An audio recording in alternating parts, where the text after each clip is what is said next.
Week 14 is in the books, and now we're on to the College Football Conference Championship week, and that means another week of NCAA rankings. And for the first time on Montana Boys, we are going to look at the Heisman chase and who are the top runners this year.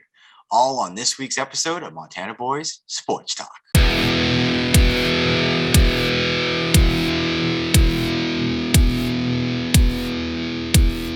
What's going on, Zach? It's back in time for Montana Boys Sports Talk. Awesome. I love college football, man.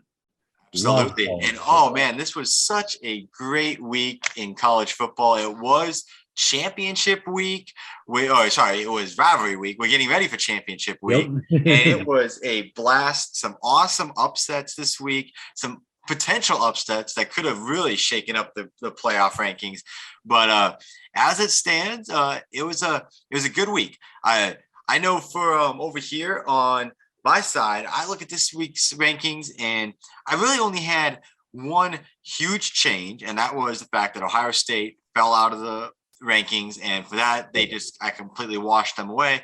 And because Michigan won so much, I actually bumped them up a little bit. So as I look at my rankings at the top six, I looking on the outside, looking in right now are Notre Dame and Oklahoma State. Now, to me, Notre Dame is really the only way they get into the playoffs is if like some craziness happens and a bunch of losses happen in front of them. Right.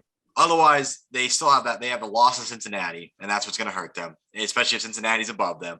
And then Oklahoma State, I personally feel like they, to some degree, control their own destiny, as they will be playing for the conference championship coming up here this week.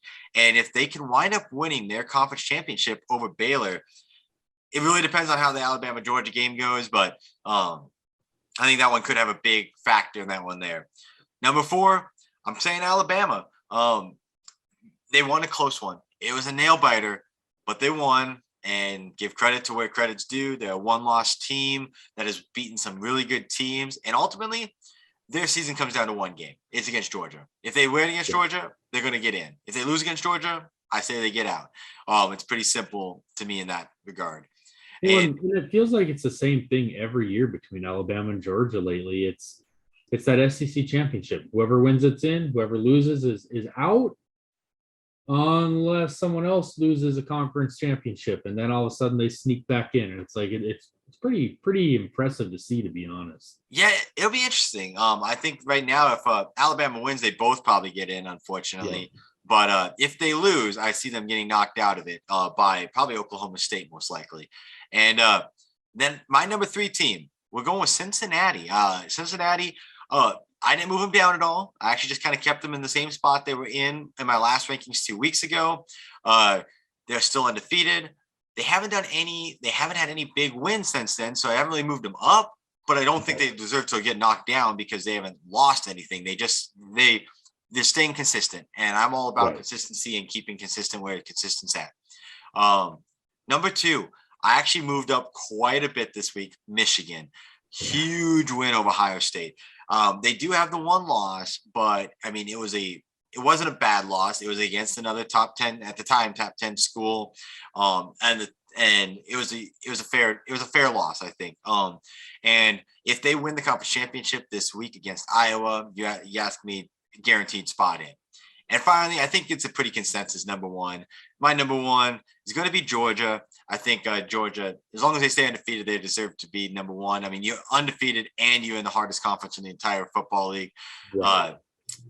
I think that's a pretty fair number 1. So that's my top 4. Ultimately, I think that that Alabama-Georgia game is the most important one this week, because if Alabama loses, I think that's how you open the door for Oklahoma State to get in. Alabama wins, and then all hell is going to break loose in the college football playoffs. So we'll see what happens in that case. What about you, man? What do you got? Well,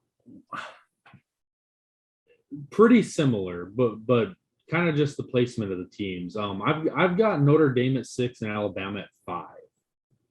I think Alabama, being that they lost the game already, and then with the Iron Bowl game, the way it went, going to triple overtime,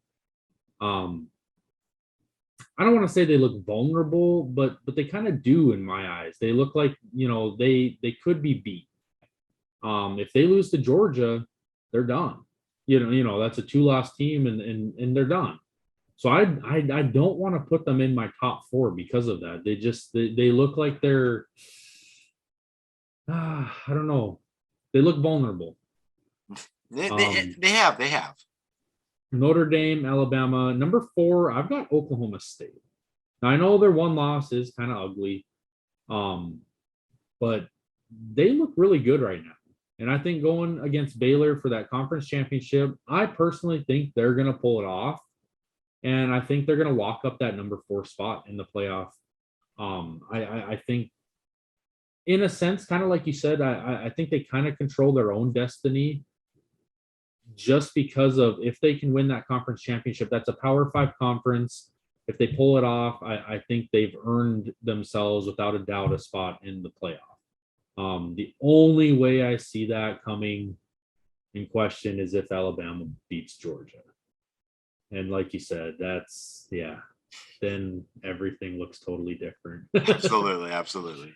Number 3 moved up again quite a bit for me as well. Michigan beating Ohio State. That put Michigan at number 3 for me. I think Michigan, as long as they win their conference championship, they're a lock. They're not. There's no way they can't get in if they win that game.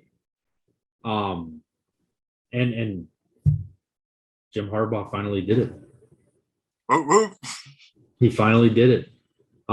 He beat Ohio State. That's the one thing that Michigan fans have really been dogging on him for is, yeah, you're a great coach, but you can't beat Ohio State. He finally did it.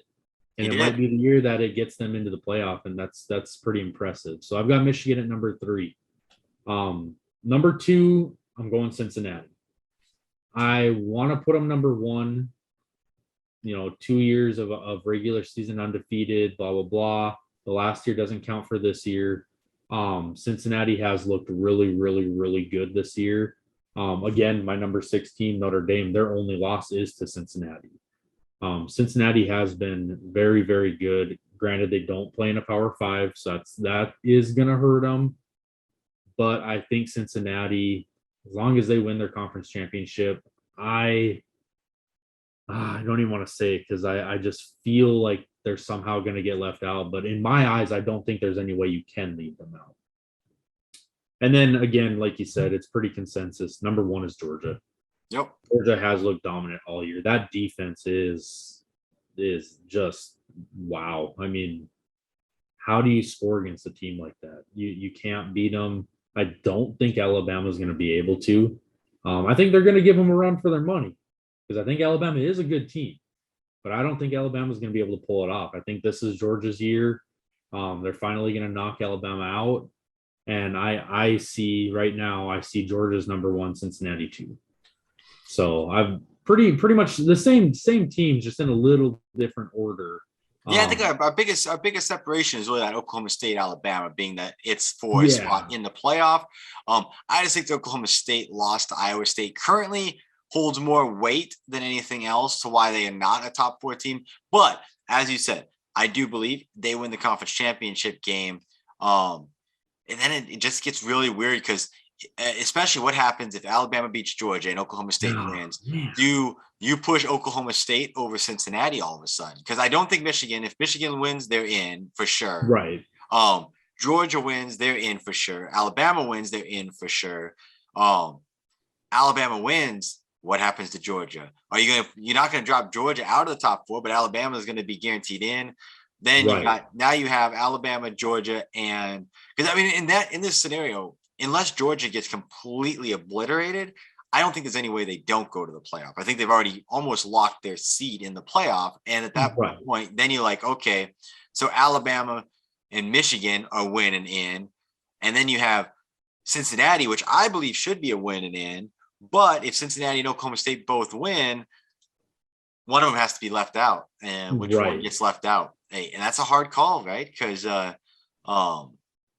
Cincinnati doesn't even have a loss. Oklahoma State lost to Iowa State. And that's what I see. This is my personal ranking. I think when the when the rankings come out, I think we're going to see Michigan at number 2. Right. I think you're going to see Cincinnati probably 3, maybe even 4, because they might bump Alabama above them. I don't know there. That's kind of tough to say.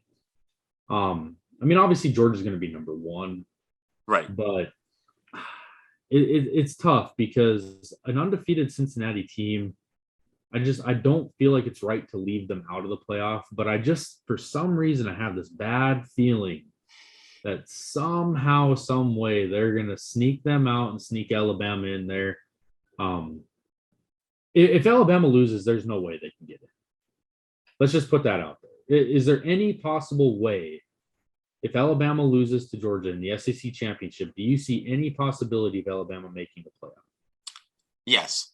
And I would say the way that they make the playoff would be, unfortunately, if Alabama loses and Oklahoma State loses, or Alabama loses and Cincinnati loses, Alabama would still stay in, because I think a Cincinnati loss would drop them out. I just put an Alabama close loss. Like, say the game goes down and it goes like 21-17, Georgia beats Alabama, but then Cincinnati loses. If Cincinnati loses, they're guaranteed out. I mean, I don't think there's any chance. Yeah. And same with Oklahoma State. And if Oklahoma State loses, guaranteed out. If Michigan loses, they're probably out. Like, if Michigan loses, because at that point you might see. You could see Notre Dame sneaking their way in. I was going to say, you might see Georgia, Alabama, Notre Dame. And gosh, I don't even know who else. Maybe one of those 3 teams sneaks in. Maybe a Michigan does sneak in at that point. Or did they let Ohio State in? Oh man, no. No, they can't. I agree. Oh. Well, I would say this would be one to think about. Let's say Georgia wins, Michigan loses, Cincinnati would lose, Alabama would obviously lose if Georgia wins. Yep. Oklahoma State loses. Does Baylor maybe sneak in then? Ooh. Because Baylor would be the team that beat Oklahoma State to get to win their conference. So yes, that's a crazy scenario, because Baylor would have to jump from what's probably going to wind up being number 8 or 9 in the rankings all the way up into the top 4.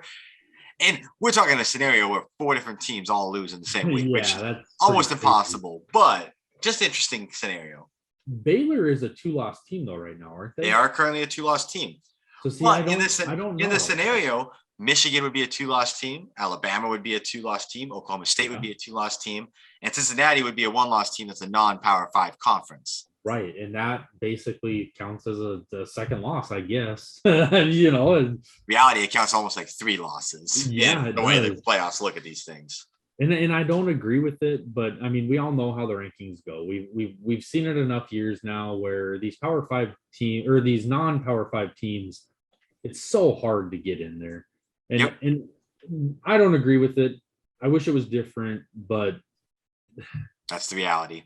It's the reality of it. And it's so hard. That's why the way I see it right now is Cincinnati has to win to even have a chance. And they still might get pushed out. Yep. Oklahoma State, they are a Power 5, but they're kind of a smaller, lesser hyped Power 5 team. So man, even if they win, there's a possibility they could get bumped out. Notre Dame, the thing that's hard with me with Notre Dame is an independent school. They are not part of any conference. So they're not playing another game unless they make the playoff. To me, that kind of hurts them. But Notre Dame is a very historical school. They sell tickets. People love Notre Dame. And we know how the college football playoff goes. If you can sell tickets and people love you, there's a chance you can get in. And even though Notre Dame's one loss is to Cincinnati, I see there being a scenario where somehow, some way, Notre Dame ends up getting bumped up there if enough of these teams lose. Yeah, I mean, I think that's the reality of the situation. That's how, I mean, a 6 seed that doesn't get a play, their only hope is a bunch of losses and craziness happening. Doesn't mean it can't happen. We'll see how it all goes. I look forward to next week, me and you sitting here doing this again and deciding thinking of who will make the playoff based off of the final championship games and who wins and who loses. Somebody's got to win. And we know for a fact that a top 4 team is going to lose this week, being the 2 of them play each other. So, absolutely. 2 of my top 4 are going to lose. One of yours, for you 2, one of your top 5 is going to lose on your side. But someone is losing this week. It's just a matter of how many more might lose. So we'll see how it all plays out. But in the meantime, we just get to watch some awesome football games this week. I can't wait for it. Absolutely. And that brings us to our second point of the night. Who is the Heisman hopeful? So give me your top 3 Heismans. Who do you think are the 3, or even who are the 3 people that you think are going to be invited to the Heisman? Well, this one's tough for me because the 3 that I think are going to get invited, being realistic about it, I think you're looking at Bryce Young. I think CJ Stroud. And then it's a tough choice here, but I think Kenny Pickett is going to be the 3rd one there. Now, who do I think personally should go? I think Kenny Pickett for sure. I think Desmond Ritter. And after that, it's tough. I don't know. Is it Bryce Young or is it CJ Stroud? Maybe a Kenneth Walker the 3rd. Matt Corral. He's had a really good season. If I was picking personally, I'm going Desmond Ritter, Kenny Pickett, and probably Bryce Young. I'm gonna have to put Bryce Young. I think that's a fair one. I would say my 3 at this stage would easily be. I agree with Kenny Pickett, 4,000 yards this season, 40 touchdowns. The records he broke are owned by Dan Marino. Like. That's a pretty insane season. I agree with Bryce Young. I think he's going to be on the stage this year, depending on how the game goes. I would say Bryce Young's invitation rides on him being able to beat Georgia. If he beats Georgia, I think he's on the stage. If he loses to Georgia, I think Desmond Ritter makes it onto the stage. But I think I think Desmond Ritter has no control over that. I think it 100% falls on Bryce Young and how Bryce Young's game goes, as long as Desmond Ritter wins as he's expected to do. But my 3rd person, and this one might come a little bit of a shocking to you, but I think with a big conference championship game, and we all talk about it, what is like the thing that everyone talks about when it comes to Heisman Trophy? Everyone who makes it to the Heisman stage has to have a Heisman moment. You have to have that Heisman moment. Name me a bigger moment in the 2021 college football season than Hassan Haskins putting up 5 touchdowns against Ohio State in the biggest game of the season in the entire college football landscape right now. The biggest single game of the season is going to be looking back at OSU versus Michigan. Michigan wins with Hassan Haskins putting up 5 touchdowns. I don't even have to see the rest of the season. Heisman moment right there alone. Now, if he can turn that around into another big performance, I say 2 touchdowns, maybe 3 touchdowns this week against Iowa team in the conference championship, and he takes his team to the college playoff, put him on the stage. I don't think he'll win it, but put him on the stage. He deserves to be there because he had the moment of the season. And then my vote would be Kenny Pickett. I think it'd be really cool to see a non big name school win the award for once. But like I said, I think it ultimately comes down to, I think the only person that controls their destiny in this one here is Bryce Young. If Bryce Young can knock off Georgia, it's going to be hard for anyone to argue against that if he can beat Georgia. If he loses to Georgia, then the conversation opens up a little bit more. But yeah, right. That's my 3, man. Yeah, I think I agree with you on the Hassan moment. He definitely had that Heisman moment. And quite honestly, I don't know if anyone really has had that Heisman, like literally Heisman moment. You know, no one's really had that game yet this year until he did it against Ohio State. Well, and I think that's where they get punished too, is that I would argue that Desmond Ritter did against Notre Dame. That was a huge win, but the problem is it happened so early in the season that people forget it even happened. I was just gonna say, and that's going to be the issue with some of these other guys too. Kenny Pickett, he's going to be playing for an ACC championship this weekend Yeah. against Wake Forest. The problem with that ACC championship, it's being played at the same time that Bryce Young is going to be taking on Georgia. And if Bryce Young has a big game, no one's going to remember Kenny Pickett was even playing. Because most honest to God, most people aren't even going to be watching the game because everyone's going to be watching Alabama, Georgia. That's going to be the playoff before the playoff starts kind of game. So, and then that is also the thing that Desmond Ritter is going to have an issue with too. Desmond Ritter plays in the American Championship against Houston. Should be a great game. But the problem is, guess who's playing at the same time? That would be the Big Ten championship game. And that is going to be Michigan playing. And people are going to be watching the Michigan game instead of that game, which, for the record, means Hassan Haskins is going to have all eyes on him again because people are going to see if he makes the playoffs. So I think in that regard, these guys are fighting an uphill battle. Now, with that said, all eyes on Bryce Young. Bryce Young doesn't show up. What's going to happen? If Georgia's defense eats him up just like they've eaten up everyone else, does that knock him out of it? And the same can be said for Hassan Haskins. If Michigan gets knocked off, would he ever get an invitation? I would say he's the easiest one to say no if he doesn't have a big game. So and then you guys, like you said, CJ Stroud, personal opinion, he lost to Hassan Haskins in Michigan. And he had his chance for a moment, and he did not deliver the moment in that game. He didn't. He had a bad start to the game. He came back. He helped bring the team back into it, but he couldn't finish it. He had his chance for a Heisman moment, and he did not deliver, and that's going to cost him. And I think with Kenneth Walker, you're going to run into the same issue where it's a team that's not even a contender for the title. And it's really hard, I think, not to be a playoff team. You might get guys that are not playoff teams that get invited. Like Kenny Pickett, I think will get invited. I don't think Kenny Pickett really is going to win it, most likely, just because Bryce Young, Desmond Ritter, or Hassan Haskins is going to have a Heisman moment this weekend, and that Heisman moment is going to carry them into the playoff, and it's going to be hard to make a fight against a playoff run. Right. The thing that gets me with Kenny Pickett is because personally, right now, if the season ended right now, I think my vote is Kenny Pickett. The problem with Kenny Pickett is, like you said, he plays for Pitt. They're not a big, they're a big school. They're in the ACC, but they're not a big name school. They're not an eye-catching school. They're not an Alabama or an LSU. These are the schools that these Heisman winners come from typically. The other issue I see with Kenny Pickett is even if he were to come out and totally ball out in that ACC championship game, a lot of people I think are gonna look at that and say, yeah, he had a good game, but it was against Wake Forest.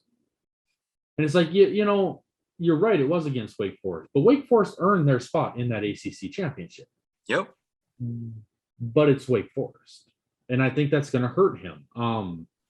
Desmond Ritter, same thing. He plays for Cincinnati. He's had a great year. He had a great year last year, but it's Cincinnati. It's not a Power 5 conference. He's going into a conference championship against Houston, and like I said, not a Power 5 conference. And I think a lot of people are gonna look at that as, well, yeah, it was impressive. But how impressive was it? Right. To me, I thought his year has been very impressive. I mean, he's had a great season, 3,000 yards. So that's a pretty good season. 27 touchdowns to 8 interceptions. That's a pretty good ratio. I mean, it's an undefeated ratio. Absolutely. Haven't lost a game yet. They knocked off a Notre Dame team that's, in my rankings, still in the top 6. I believe they're still in the top 6 of your ranking. It is. I think they're in the top 6 of most people's rankings. But again, non-Power 5 team, it's going to be really hard. Like you said, that's an uphill battle for him, for Kenny Pickett. It's going to be really tough for them to win that award. Do I think it's possible? Yes, I do think it's possible. Do I think it's probable? Nah, I don't. Right. I think you're looking at a Bryce Young Unfortunately, maybe a CJ Stroud, which I don't mean that in a bad way. To me, I don't think CJ Stroud is deserving of the award this year. Kenneth Walker the third, it's kind of the same argument as Hassan. It's first of all, it's not a quarterback. It's not very easy for a skill position player to win the Heisman. Although we saw it last year. We did see it last year, but it's not a very it's not very often that we see a non-quarterback win this award. So being that Michigan State is not in contention for this, I don't think he really has a chance. Michigan is in the playoffs, so I think that does give Hassan a better chance at it. And like you said, he did have that Heisman moment. So if he continues that into this coming week and they end up winning that conference championship, we might see 2 years in a row where we get a skill position player to win the Heisman, which would be awesome to see. Absolutely. But again, I think it's going to be tough for him. I don't want to say it's not probable because I think it is probable. There is a very good chance he could pull it off. Probably a better chance than Desmond Ritter or Kenny Pickett. Absolutely. But it's going to be tough. It's going to be tough. I agree with you that I think Bryce Young is really the only one that holds his fate in his own hands. I mean, if he comes out and he knocks off Georgia, he's kind of a lock. You got to give it to him. And we're going to see how that game goes because that's going to be that game is the one that really controls pretty much all of college football right now. It's going to control the rankings. It's going to control the Heisman Award winner. It's got a lot of stuff riding on that SEC championship. Most definitely. Well, man, I can't wait to see how it pans out this week, both for the teams, for the top six, and for the Heisman race.